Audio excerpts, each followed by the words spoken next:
dengan apa mengenai perjuangan Abi yang luar biasa. Iya, saya juga sangat mengagumi ya Pak Saiful Ibrahim yang begitu dikata mau dipakai Tuhan saya luar biasa ya, dengan ya seperti Tuhan Yesus sendiri ketika mengutus 12 muridnya ya kan, dia sudah bilang akan menghadapi masalah-masalah atau penganiayaan, bahkan sehingga Tuhan Yesus berkata, hendaklah engkau cerdik seperti ular dan tulus bagai merpati. Ya, jadi saya percaya akan lebih diberikan hikmat, lebih lagi, lebih cerdik lagi daripada ular, dan ketulusan lebih lagi daripada merpati. Semuanya hanya untuk kemuliaan Tuhan, untuk menyelesaikan amanat agung sebelum Tuhan Yesus datang kembali dan semua orang diselamatkan.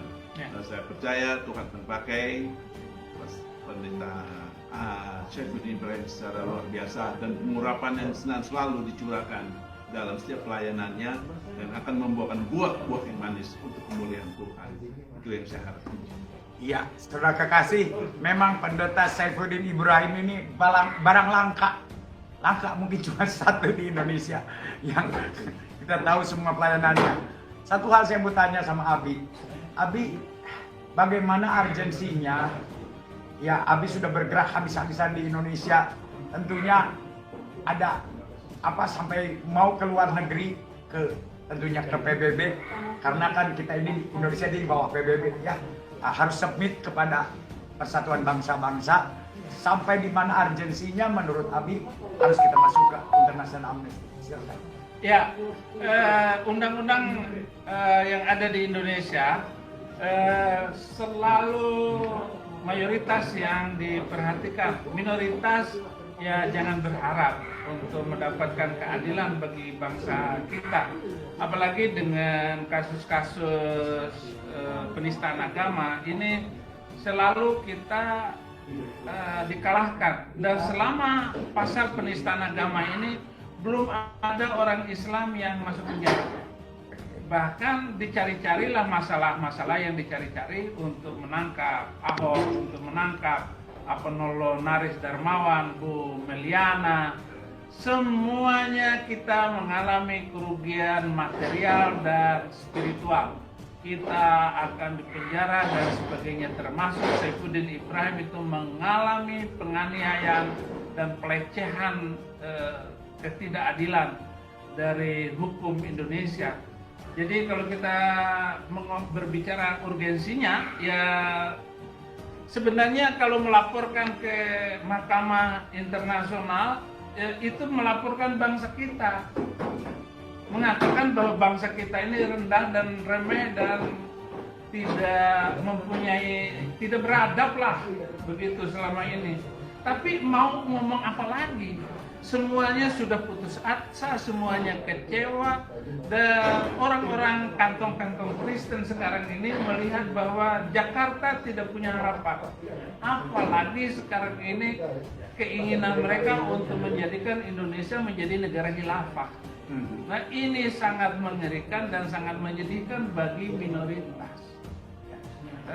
Ketika saya menunjuk Pastor Tony Bastaman untuk membicarakan ini semua ke PBB, dan kalau juga lewat bantuan para lawyer di Amerika ataupun orang-orang anggota senator Amerika untuk membantu masalah KC ini, itulah pentingnya kita berbicara ini, karena putus asa untuk bicara tentang hukum, Pak.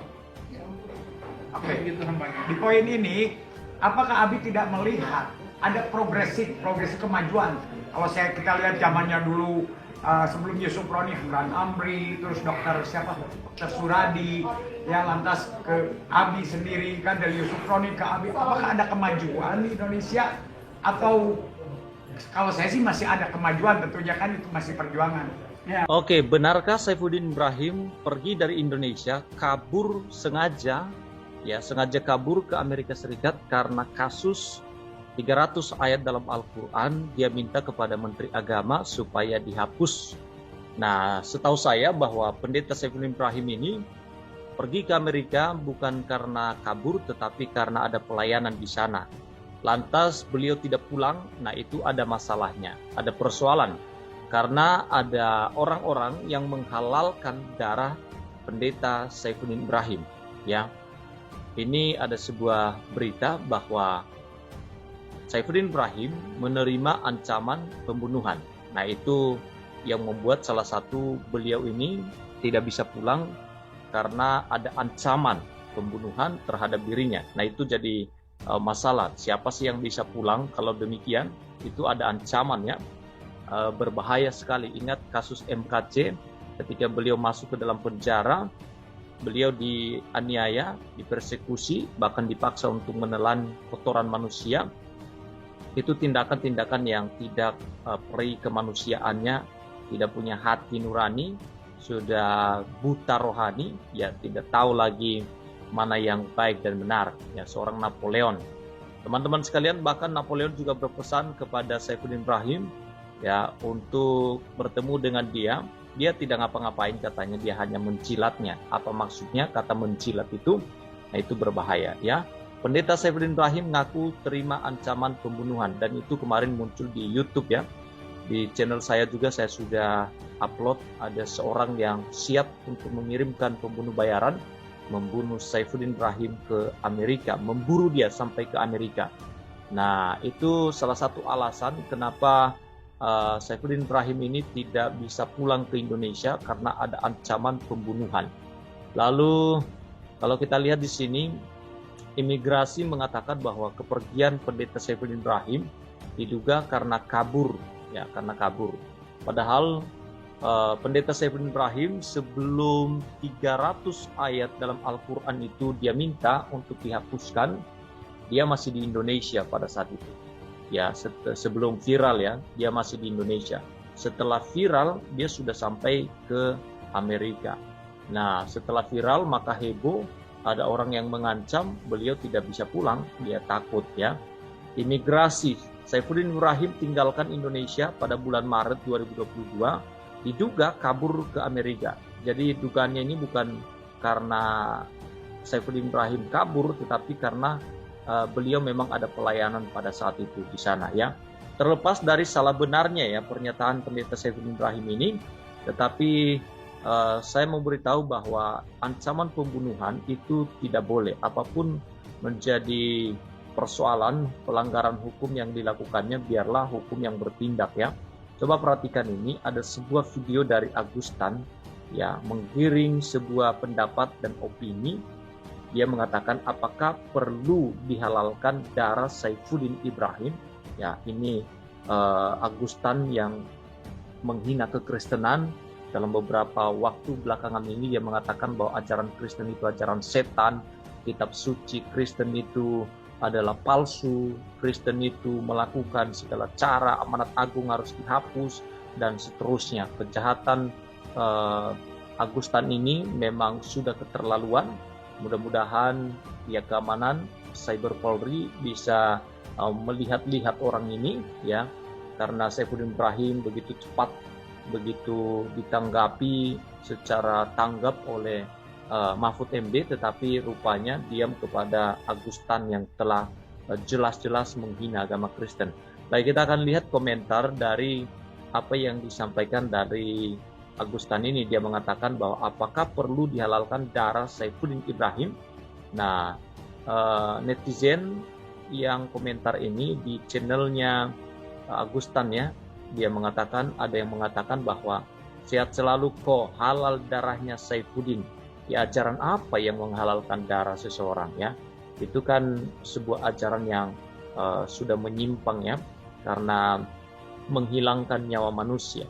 Beda sekali dengan ajaran Yesus, kasihilah musuhmu ya, kasihilah sesamamu manusia. Lalu ada yang mengatakan 100% darahnya halal. Jadi kalau dikatakan Saifuddin Ibrahim kabur ke Amerika lalu tidak pulang-pulang, ya wajar tidak pulang-pulang karena ada ancaman pembunuhan. Darahnya halal. Saifuddin Ibrahim emang keterlaluan ya. Itu komentar dari seseorang. Lalu ada lagi, saya ingin meminum darahnya di Saifuddin ini. Wah, ini memang luar biasa ya. Ini vampir kali ya. Saya ingin meminum darahnya di Saifuddin Ibrahim ya. Jadi jelas sekali perbedaan ajaran kasih dengan ajaran kekerasan ya. Memang ini oknum dari teman-teman kita yang sedikit berbeda ya. Masa darah dihalalkan, masa membunuh itu diperbolehkan ya. Halal darahnya, lalu masih ada lagi, masih banyak sekali ya. Mereka menunggu kepulangan Saifuddin Ibrahim ke Indonesia ya. Ada yang mengatakan halal darah Saifuddin penuh dosa, halalku insya Allah katanya. Darahnya perlu dihalalkan buat saya katanya. Coba tanya cermin, mirror on the wall, baiknya cabut lidahnya katanya ya. Masih banyak komentar-komentar yang menghalalkan darahnya. Ini hampir rata-rata ya, 100% darahnya halal.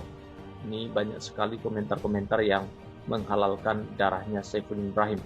Nah, inilah perbedaan yang sangat signifikan, bahwa ajaran kekristenan itu ajaran kasih ya, ajaran kasih yang mengajarkan kasih bahkan kepada orang yang membenci kita, sekalipun kita harus mengasihi mereka. Coba kita lihat 8 ajaran Yesus tentang kasih ya. Teman-teman, kita baca dulu sebelum kita beralih kepada berita imigrasi yang mengatakan bahwa Saifuddin Ibrahim itu kabur. Nah, ini dia. Yesus menempatkan kita di tengah persoalan dunia, fenomena ledakan pengungsi terjadi, dan Tuhan memberi pilihan untuk mengambil tindakan, mengabaikan atau peduli. Yesus meminta setiap orang yang mengikuti dia adalah orang-orang yang telah menghidupi 8 ajaran kasih ini. Yang pertama yaitu kasihilah Tuhan terlebih dahulu supaya bisa mengasihi hal-hal yang dikasihi Tuhan. Di dalam Matius 22 ayat 17 sampai 18. Kasihilah Tuhan Allahmu dengan segenap hatimu dan dengan segenap jiwamu dan dengan segenap akal budimu. Itulah hukum yang terutama dan yang pertama. Ya, mengasihi Allah berarti mencintai hal-hal yang dicintainya. Ulangan 10 ayat 18 memberitahukan kita bahwa Allah memberikan keadilan bagi anak yatim dan janda dan mencintai orang asing, memberinya makanan dan pakaian. Yesus mengajak kita untuk mengasihi orang asing, dan inilah yang patut kita lakukan sebagai seorang Kristen. Lalu yang kedua, ajaran kekristenan, saya mau tonjolkan ini teman-teman. Kasihilah sesamamu sebagaimana kamu mengasihi dirimu sendiri. Nasihat ini disampaikan Tuhan Yesus dengan mengisahkan kebaikan seorang Samaria saat menolong seorang pria yang terkujur tak berdaya di tengah jalan dalam Lukas 10 ayat 30 sampai 36. Yesus mengajarkan kita bahwa orang-orang di sekitar kita adalah sesama kita, bukan musuh. Jadi berbuat baiklah kepada siapapun yang memerlukan pertolongan. Jadi kalau ada ajaran menghalalkan darah seseorang, itu perlu dipertanyakan ajaran apa itu ya. Kalau ada orang yang mengancam nyawa seseorang oleh karena membela Tuhan, yang membela imannya, itu iman apa yang seperti itu ya. Yang ketiga, perbuatlah kepada orang lain seperti apa yang ingin mereka perbuat kepadamu. Dalam Matius 7 ayat 12 mengatakan bahwa apapun yang kita ingin orang lain lakukan kepada kita, lakukan jugalah kepada mereka. Yesus tidak mengatakan agar kita sengaja melakukan beberapa hal untuk orang lain demi mendapatkan perlakuan yang sama, tetapi Yesus lebih menekankan agar kita melakukan sesuatu yang pantas kita lakukan kepada orang lain. Lalu yang keempat, jangan mengharapkan kenyamanan lebih daripada Tuhan.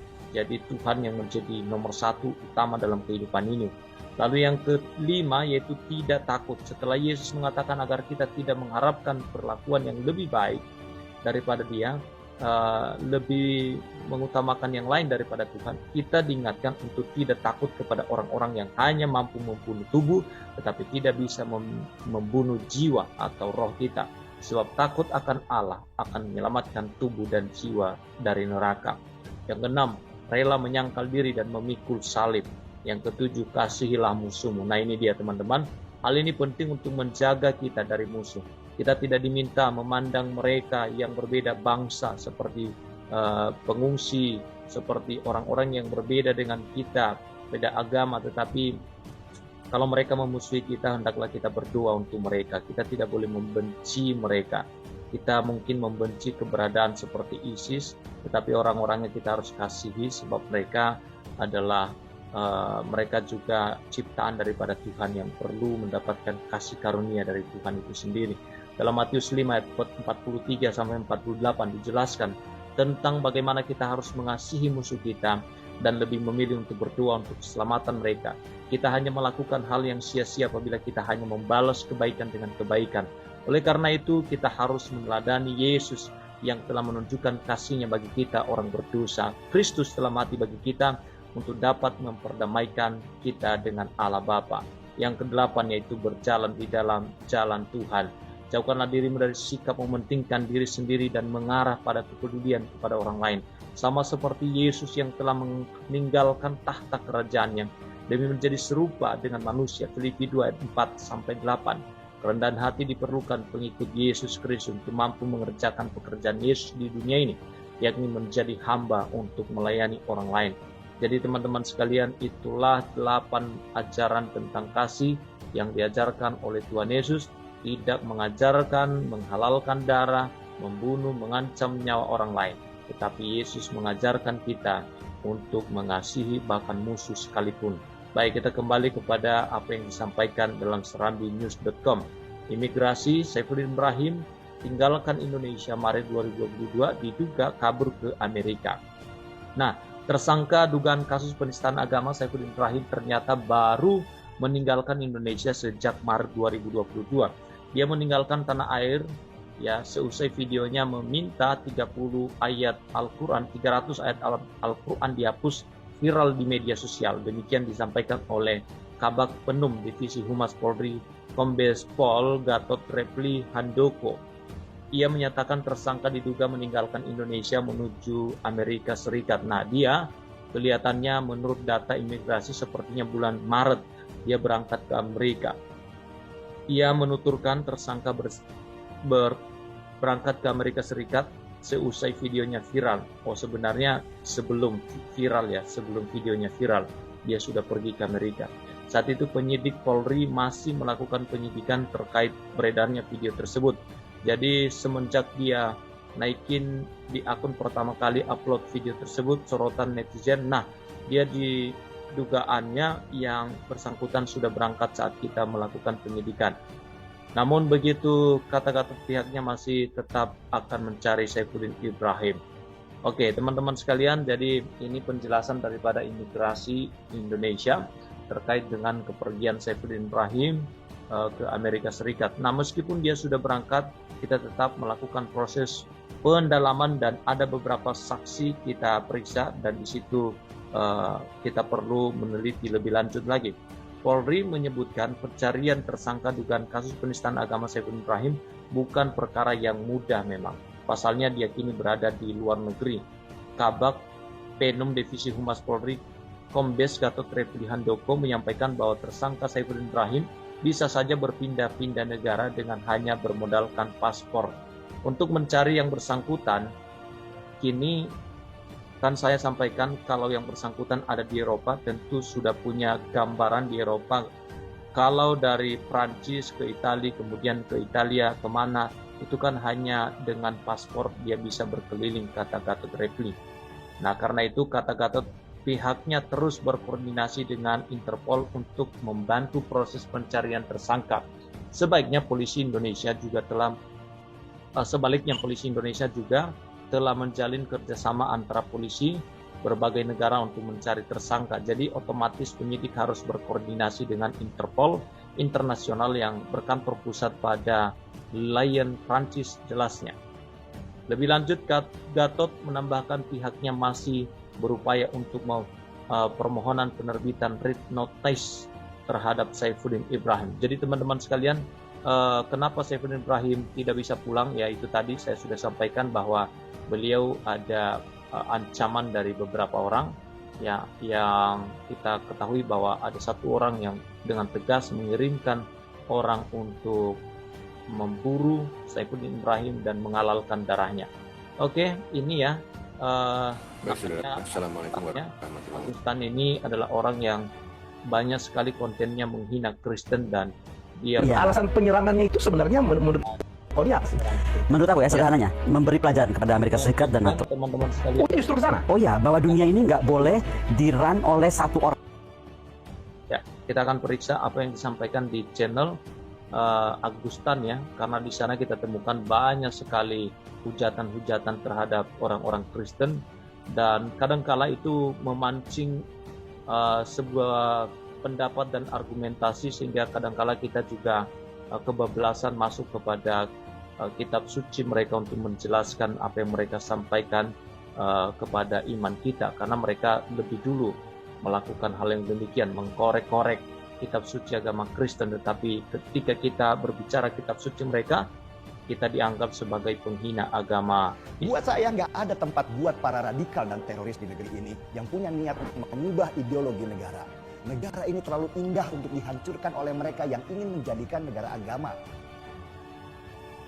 Oke ya, sekian dan terima kasih untuk video kali ini. Silakan berikan tanggapannya di kolom komentar yang tersedia. Tuhan Yesus memberkati kita semua. Amin.